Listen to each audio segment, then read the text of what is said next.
Blue Period, a manga by Tsubasa Yamaguchi about art that has a slew of pretty pictures and a legion of art explanations that'll certainly make you smarter if you didn't know anything about them already. This manga has a pretty big cult following, resonating particularly with traditional and digital artists. I am neither of those, considering my passion as a kid was writing, so I'm a bit late to the budding artist party since I'm learning it at the old decrepit age of 23. But considering the story seemed to even grip casual readers, I decided to take a peek at it, just to see what all the hype was about. To me, manga is as much about the writing as it is the art style, and I find many mangaka flex their artistic abilities while it's failing to pay the same amount of attention to the storylines or characters. Pretty screenshots can only take me so far before I get bored, and I hoped I wouldn't leave disappointed in this manga like I was so many others. Ultimately, I came away from this series liking it, but you aren't here for that surface level analysis, and like all reviewers, I do have critiques. So hopefully by the end of this, you'll have an answer to the question, is Blue Period worth it? Blue Period follows Yatara, a good-natured delinquent who seems to be good at everything and is incredibly popular. He has high grades, lots of friends, and has all of the perks that come with that. A few interesting encounters with the art club at his high school has him slowly falling in love with the medium, and thus follows his art journey from high school all the way until college. A simple premise, even for a seinen manga. But things begin to slowly get more and more complex as he meets other artists. Soon, he's thrust into a world where people with more experience than him, who have been doing art since they could breathe, struggle with their own hangups regarding it, and contrast his unabashed love for what he's doing. In a way, the core of the manga mirrors artists' attitudes in the real world and reflects it back at them. It helps one recall a fond time where they were purely in love with their art and doing it for fun, while it's depicting the opposite, where being an artist is all someone has, and it can feel like an unrewarding job. As I mentioned before, I don't draw as a job, nor did I have that honeymoon phase many did, where they were a kid or teenager scribbling out drawings whenever they could. I didn't even have a DeviantArt, though I did do a bit of leisurely scrolling through it from time to time. So you'd expect these themes to be lost on me, but they're surprisingly not. I think when aiming a manga at a general audience, the gatekeeping has to be kept to a minimum. There are obviously a few outliers in that philosophy, but even if what you're attempting to communicate is deeply personal, it is a sign of good writing when people that haven't had the same experiences still understand you. Yatara's journey in high school to college gets you invested. His genuine love for his craft, even when his drawings are what someone else would call incredibly basic or crappy, gets you inspired. When he communicates with other artists that don't share his outlook, you empathize with them, mostly because these things are universal, no matter what medium.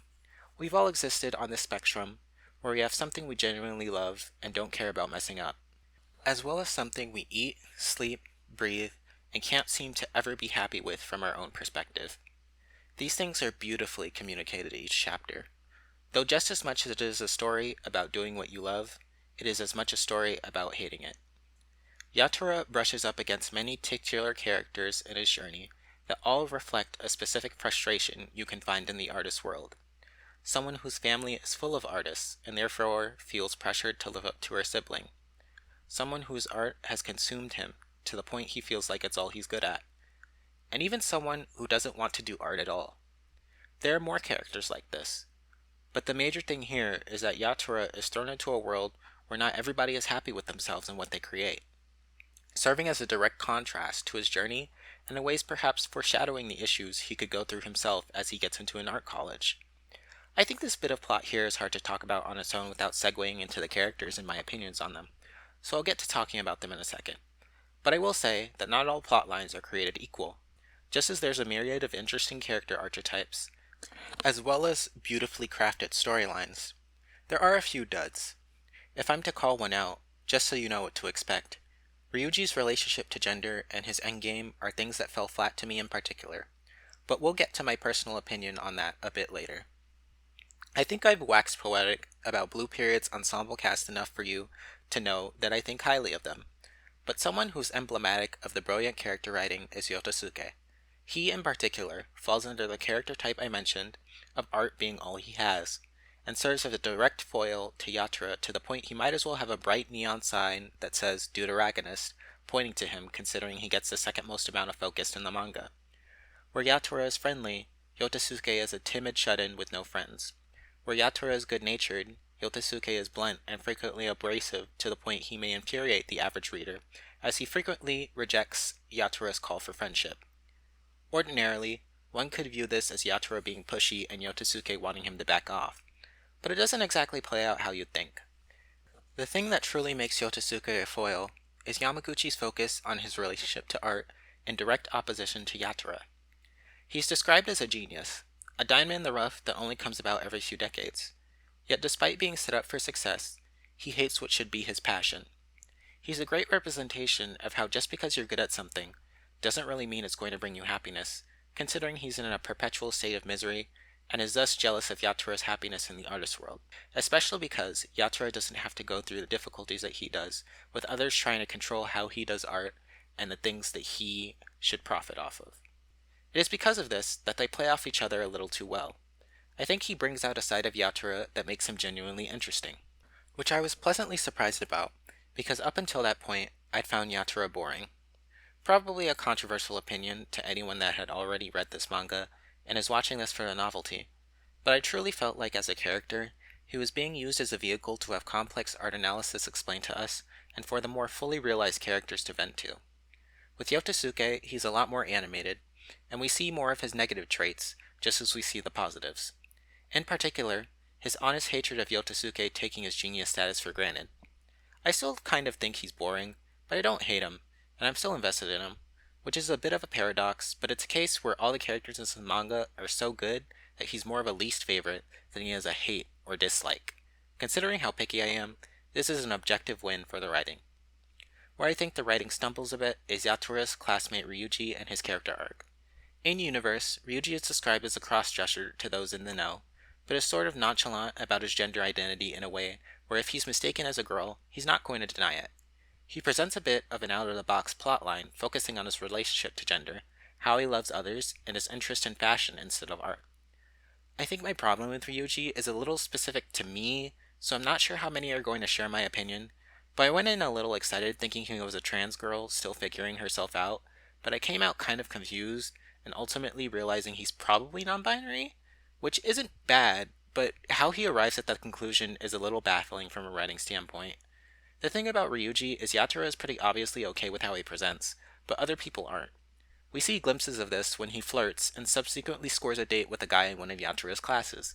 Upon finding out Ryuji isn't cis, he immediately breaks things off, essentially because the relationship would socially ostracize him because of it being viewed as abnormal. Here we learn about how Ryuji views love and how he copes with these experiences. We also see adverse reactions by his family about his dressing in girls' clothes, except for his grandma, who wholeheartedly supports all he does. In this instance, we learn why Ryuji does art in the first place. It's not out of love or feeling like it's all he has. It's to not disappoint his grandmother and to appease his family in some fashion. Before Yotosuke, he's kind of Yatura's first foil, because their family lives are so opposite to each other. While Yatura has a supportive family and an enormous amount of privilege when it comes to pivoting to art so suddenly, Ryuji doesn't have access to the ability to do what he loves, nor to live how he wants. Here's where I feel like I got baited. In a pivotal moment, Ryuji admits that part of his inclination towards dressing as a woman and primarily dating men is he feels like it'd just be easier because of his androgynous face and body. He basically comes out as bisexual. Sort of.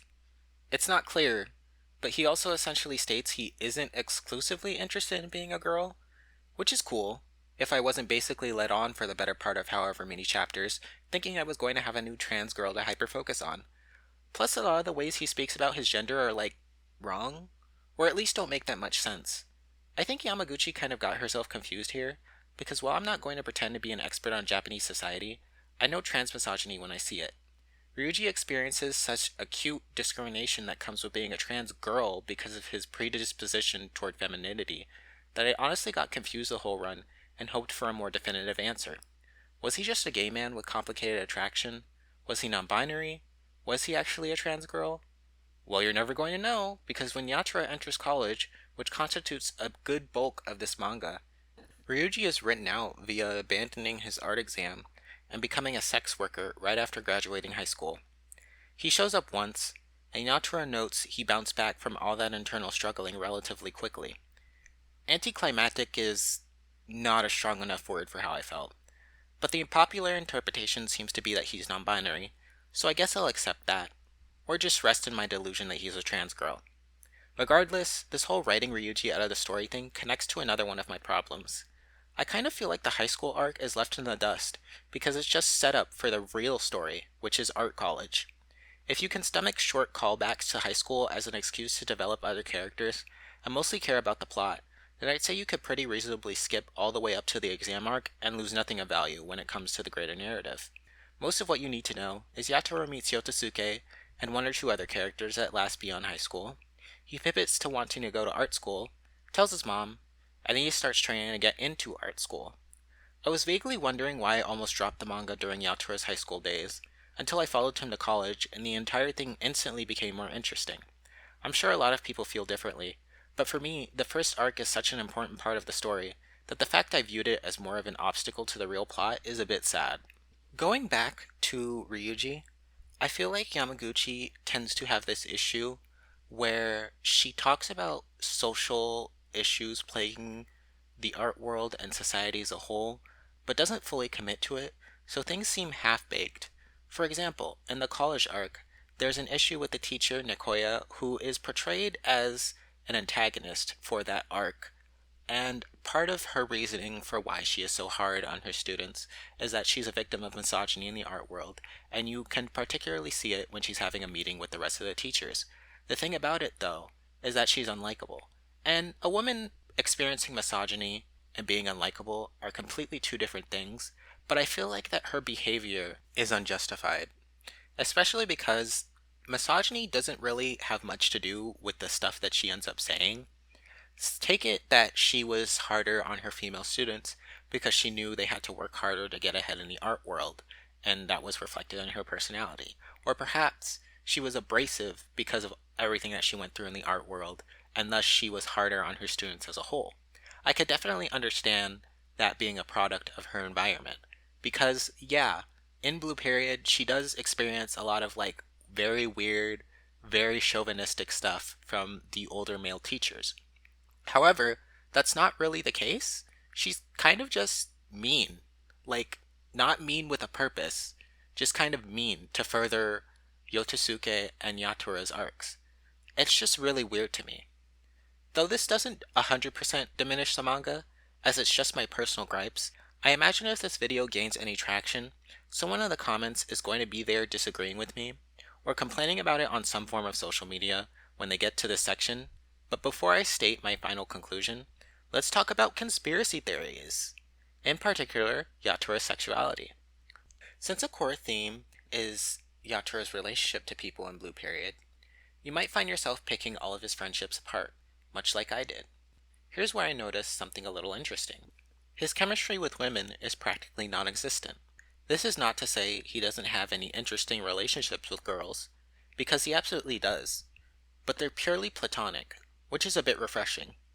I'm sure many shonen enjoyers can attest to the fact authors can frequently get so misogynistic that the only reason their male leads seem gay is because in reality, not a single woman in their life is actually a fully realized character more than she is a thing for him to get married to.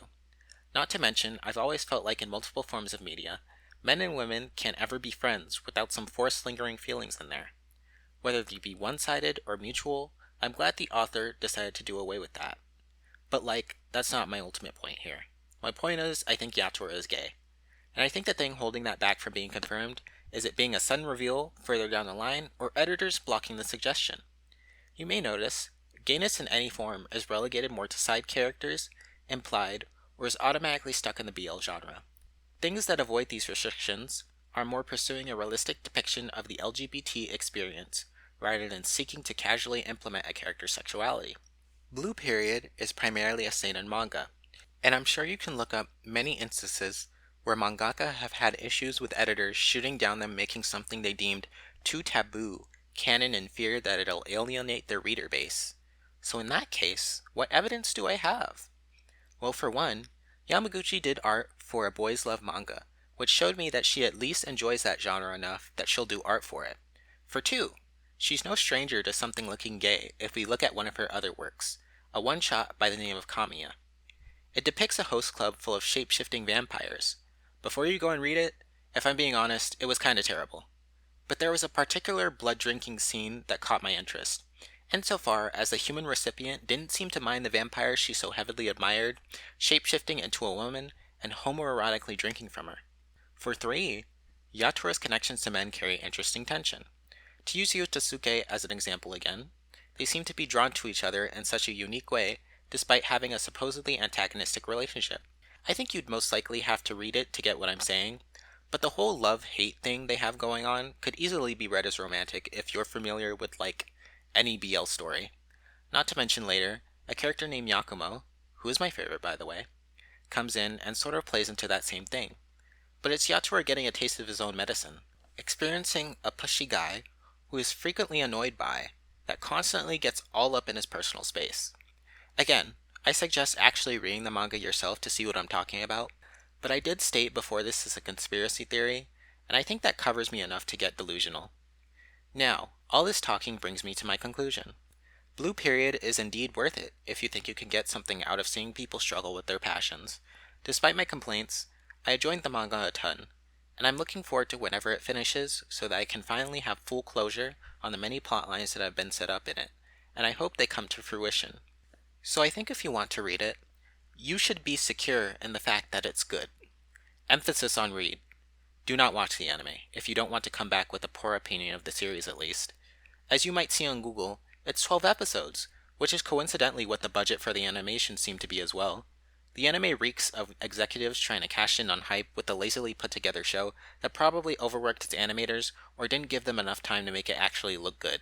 Really, it's an insult, and I wish I could purge it from existence. But really, I think I'd put this manga somewhere up there in the legion of generally good and well written things I've read in the past couple years. It's a breath of fresh air to see art be appreciated approached from a more general and relatable angle, and I hope if you read it, you can experience that as well.